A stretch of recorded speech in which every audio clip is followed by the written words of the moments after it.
अब आता है question number 22, first part. Identify the circuit elements x and y as shown in the given block diagram and draw the output waveforms of x and y. तो the block diagram is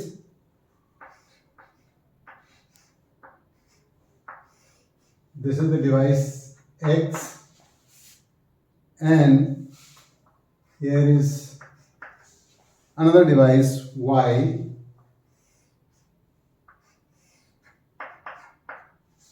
where we are getting DC output.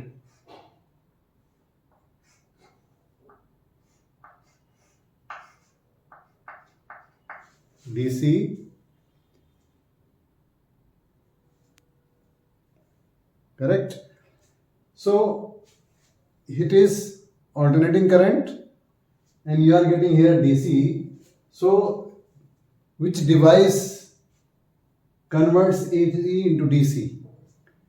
That means here it is AC and you are getting DC. So that means only a device which is converting AC into DC is rectifier. So first is rectifier. That means X is rectifier. And this Y is giving you the constant voltage. So this is the filter which filters. This is the filter circuit. And in filter circuit we have only with the output of the rectifier, this is our load resistance and this is the rectified wave, and we connect a capacitor in parallel to this load resistance. So this becomes the filter circuit, and in that case we get the constant voltage. In the case of rectifier, the input is this and output voltage is getting like this, but still it is varying, it is not constant. So after putting this filter circuit, the shape of this output waveform, as it is asked, the output waveform of x and y. So this is the output form of x and this is the output form of y. So it will be, I'll just draw the corresponding. So it will be like this.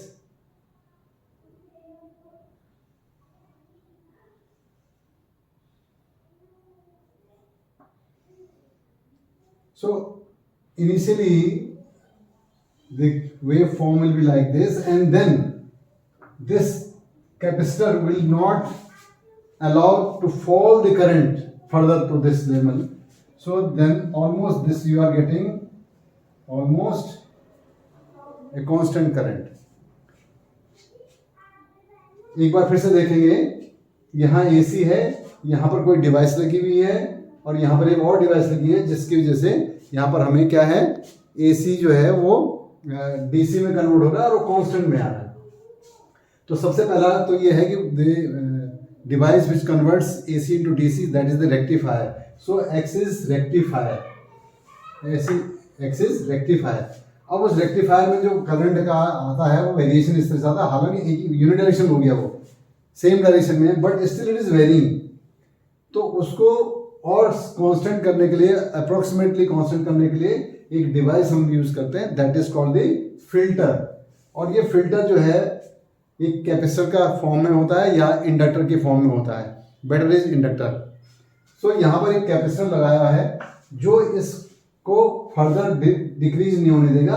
That means it will maintain it to this level. So this will be the output wave form for Y device, and this will be the output form for X device. X device means the rectifier and Y device means the filter circuit. Now the second part is, if the center tapping is shifted towards diode D1 as shown in the diagram, draw the output waveform of the given circuit. So the circuit diagram is basically the diode is rectifier. So here you get the transformer, and after that we connect here diode D1, here we connect diode D2, and a center tapping is there. These two are connected here, and output is obtained the transformer, and after that we connect here diode D1, here we connect diode D2, and a center tapping is there.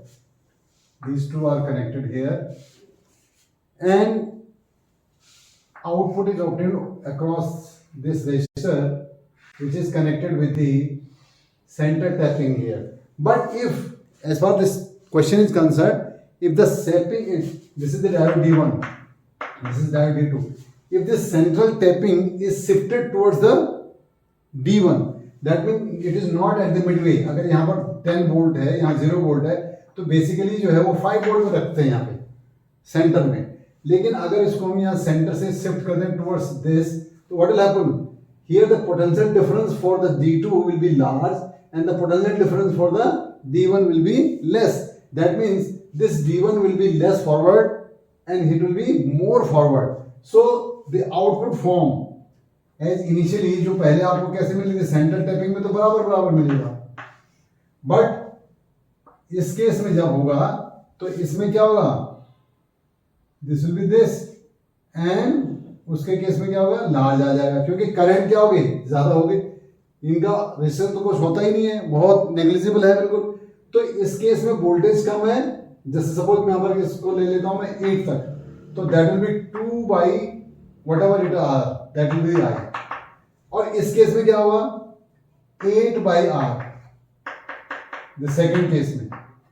तो इस phase में जब आएगा second phase, when this diode will be forward bias and it will conduct, that time the current will be large, and when this will be the in forward bias, this will be in reverse bias, so that time the current will be small. So this is small current, this is large, again you will get the small, and then again you get the large current. So this will be the waveform when the central tapping is shifted towards the D1. If it is shifted towards the D2, then it will be this. ये समझने के लिए बताया. तो पहले वाले में ज्यादा आ जाएगा, सेकंड में कम आएगा, पहले में फिर ज्यादा आ जाएगा, सेकंड में फिर कम आ जाएगा. तो इट इज दैट वे. ये पूछा नहीं गया बट समझाने के लिए बता दिया. फिर से देखें, जब बिल्कुल सेंटर में होगा तो दोनों केस में जब साइकिल इधर से चलेगा करंट, तो वही सेम करंट रहेगा, क्योंकि वोल्टेज क्या होगा? V/2/R. दूसरे में क्या होगा? V/2/R, क्योंकि वो आधा आधा है, सेंट्रल टैपिंग पे है आधा आधा, तो इसमें करंट सेम रहेगा, इसलिए वो सेम आएगा वेवफॉर्म. लेकिन जैसे ही हम इसको शिफ्ट इधर कर देंगे तो यहाँ पोटेंशियल डिफरेंस कम बन जाएगा इस डायोड के लिए फॉरवर्ड बायस में, और इस डायोड के लिए फॉरवर्ड बायस के दौरान पोटेंशियल डिफरेंस ज्यादा होगा, तो करंट नेचुरली ज्यादा आएगी, तो इसलिए ये शेप हो जाएगी. अगर उसी को मैं कहता हूँ अगर शिफ्ट करने के लिए इधर पूछ दे तो देन ये रिवर्स हो जाएगा, ये इधर ये बड़ा हो जाएगा, छोटा हो जाएगा. I think it is clear.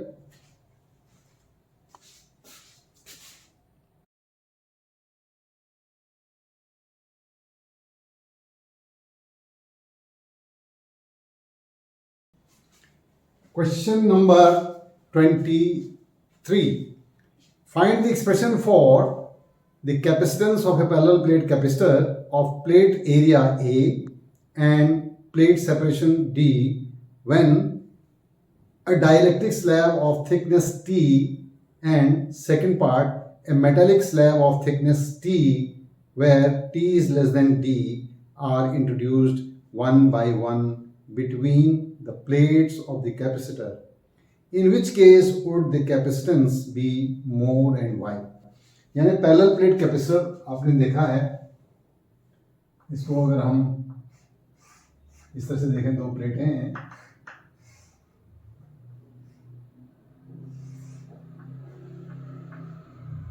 तो ये है, इस पर पॉजिटिव चार्ज है, इस पर नेगेटिव चार्ज है, इसका एरिया ए है और इसके बीच का जो सेपरेशन है वो डी है।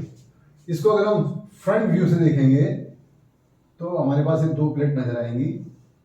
This is this first plate, this is positively charge and this is negatively charge, and here the separation is D and here it is the area A. अब first part क्या कह रहा है? In first part, it says a dielectric slab of thickness T is introduced. So, if we introduce a dielectric of thickness T, so here it will be the distance between this is D. So, as far as the potential between these two plates is concerned, the relationship between potential and electric field is V equals to E into D. So here it will be E naught means when there is no dielectric field inside the between the plates.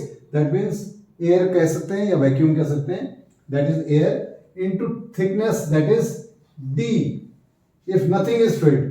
But if it is filled, then the free space or the air will be only D minus T.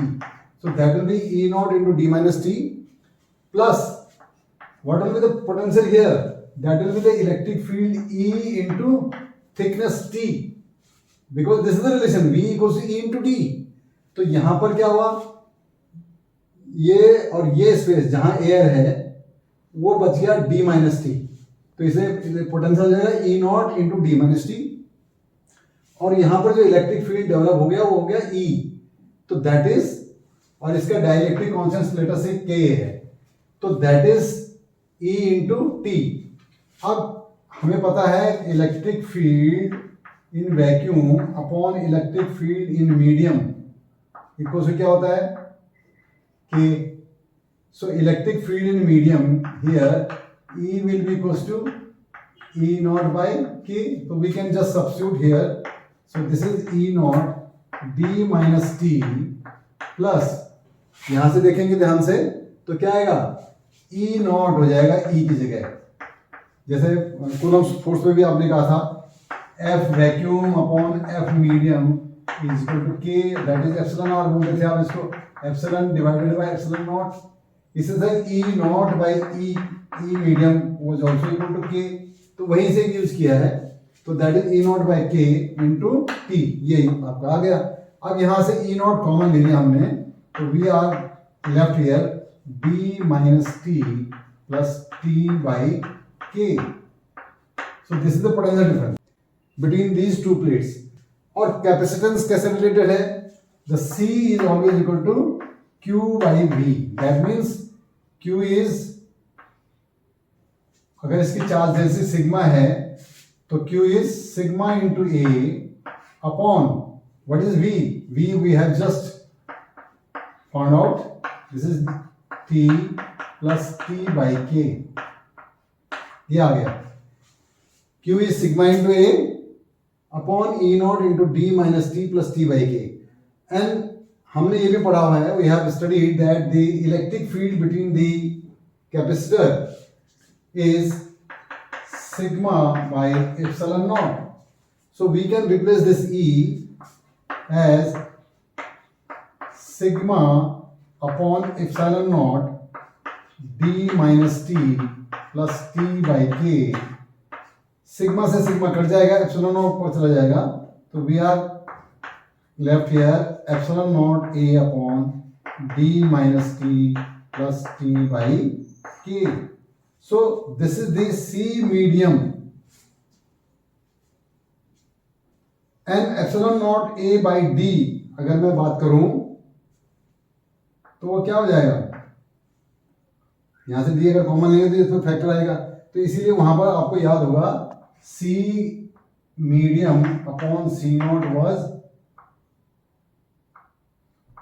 के when it is fully filled, वो fully filled की बात है, ये सब खत्म हो जाएगा तो डी रह जाएगा, वो सी नॉट रह जाएगा अपॉन के हो जाएगा वहाँ पे। तो उसका नहीं करना, अभी मैं यहाँ पर जो कंसर्न क्वेश्चन है उसकी बात करूँ, वो जस्ट रिकॉल, उसको रिकॉल करने के लिए किया मैंने।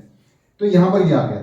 अब इसी क्वेश्चन में दूसरा पार्ट इसमें जो दिया है वो कहा है कि अगर उसको हम क्या कर दें, कंडक्टिंग स्लैब डाल दें instead of dielectric, it is a conducting slab. तो सी डाइलेक्ट्रिक है ये, और सी कंडक्टिंग जो है हम उसको सी डैश बोलते हैं अगर, या C2 कह देते हैं उसको, इसको C1 कर देते हैं। तो for dielectric C1 equals to epsilon not A upon D minus T plus T by K R. अब फॉर कंडक्टिंग स्लैब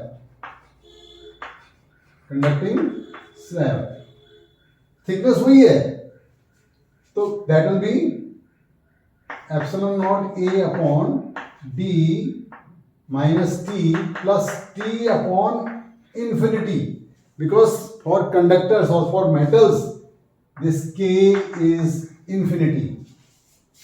तो अगर K इंफिनिटी हो गया तो that will be epsilon not A upon D minus T।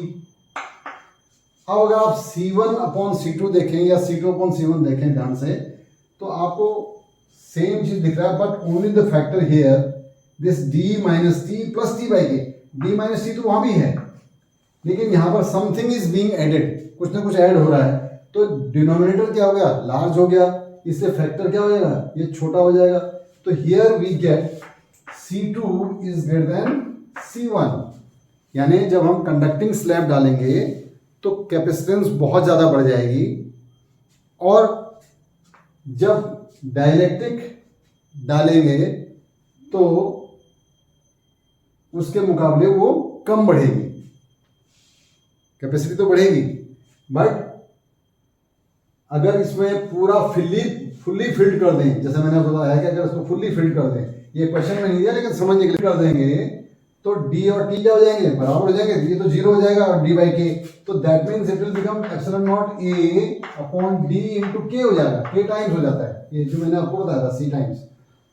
तो और अगर conducting पूरी मेटल को ले लें, कंडक्टिंग डाल दें, तो कंडक्टिंग डालने से क्या होगा, ये तो जीरो हो जाएगा D बाई के, और K इन्फिनिटी है, तो वो नीचे क्या हो जाएगा, जीरो हो जाएगा, दैट मीन्स C क्या होगा, इन्फिनिटी हो जाएगा, इतना बड़ा हो जाएगा, क्योंकि whatever charge will be given there, वो मेटल जो कंडक्टर के थ्रू जो है वो अर्थ में चला जाएगा, तो अनलिमिटेड हो गया, यानी इनफाइनाइट हो गया, तो इतना बढ़ जाएगा।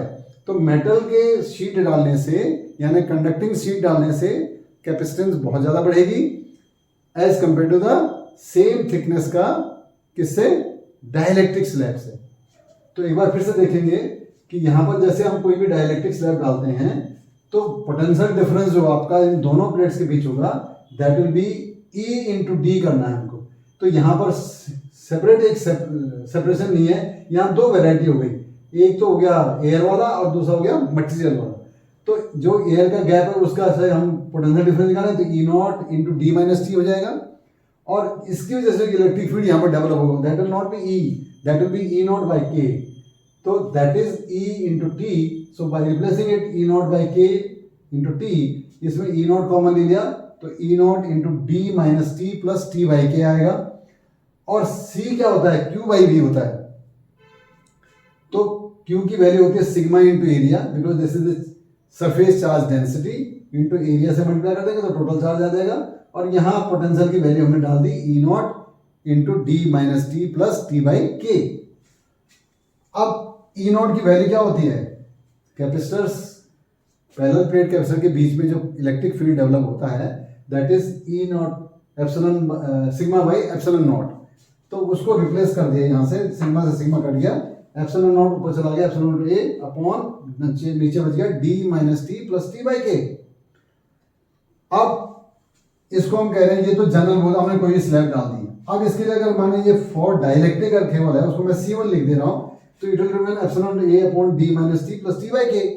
अब इसी की जगह सेकंड पार्ट उसने पूछा था कि भाई कंडक्टिंग स्लैब डाल दें, तो अब इसके बाद फॉर कंडक्टिंग स्लैब जो है C2 equal to epsilon not A upon D minus T plus T by infinity हो जाएगा, क्योंकि कंडक्टर्स की जो डाइलेक्ट्रिक कांस्टेंट होता है that is infinite. So this will become zero, तो ये खाली d माइनस टी रह जाएगा. Since this factor the denominator is less than this, therefore it will be C2 will be greater than C1. और इसको अगर कंप्लीटली फिल कर देते हैं तो डाइलेक्ट्रिक से आएगा epsilon not A by D into के टाइम्स आ जाएगा, जो इसकी डाइलेक्ट्रिक कांस्टेंट है. और अगर हम इसको कंडक्टिंग से पूरा भर देते हैं तो देन के की वैल्यू क्या हो जाएगी, इनफाइनाइट हो जाएगी. तो देन कैपेसिटी जो है वो इनफाइनाइट हो जाएगी. और मैंने आपको बताया ना कि यहाँ पर एक इसको कंडक्ट करते हैं. इवन कभी क्वेश्चन आ जाए कि एक मेटेलिक वायर इज कनेक्टेड, पूरी स्लैब में मत भरो आप, एक मेटेलिक वायर लगा दो इसमें, खाली एक वायर जोड़ दीजिए, तो व्हाट विल हैपन, यहाँ से चार्ज कंडक्टिंग ही तो है, तो ये कंडक्ट होकर सारा सारा चार्ज क्या हो जाएगा, अर्थ में चला जाएगा वहाँ. तो इसके तो अनलिमिटेड हो गया है ना, इनफाइनाइट हो गई कैपेसिटी. तो यहाँ पर सिंपल सी बात है, एक्सप्लेन भी हो गया क्यों मोर हो रहा है. तो जब भी आप कंडक्टिंग होगा इसका मतलब शॉर्ट हो गया ये, और डाइलेक्ट्रिक से तो बनेगा ही बनेगा उसके हिसाब से. तो I think it is very clear.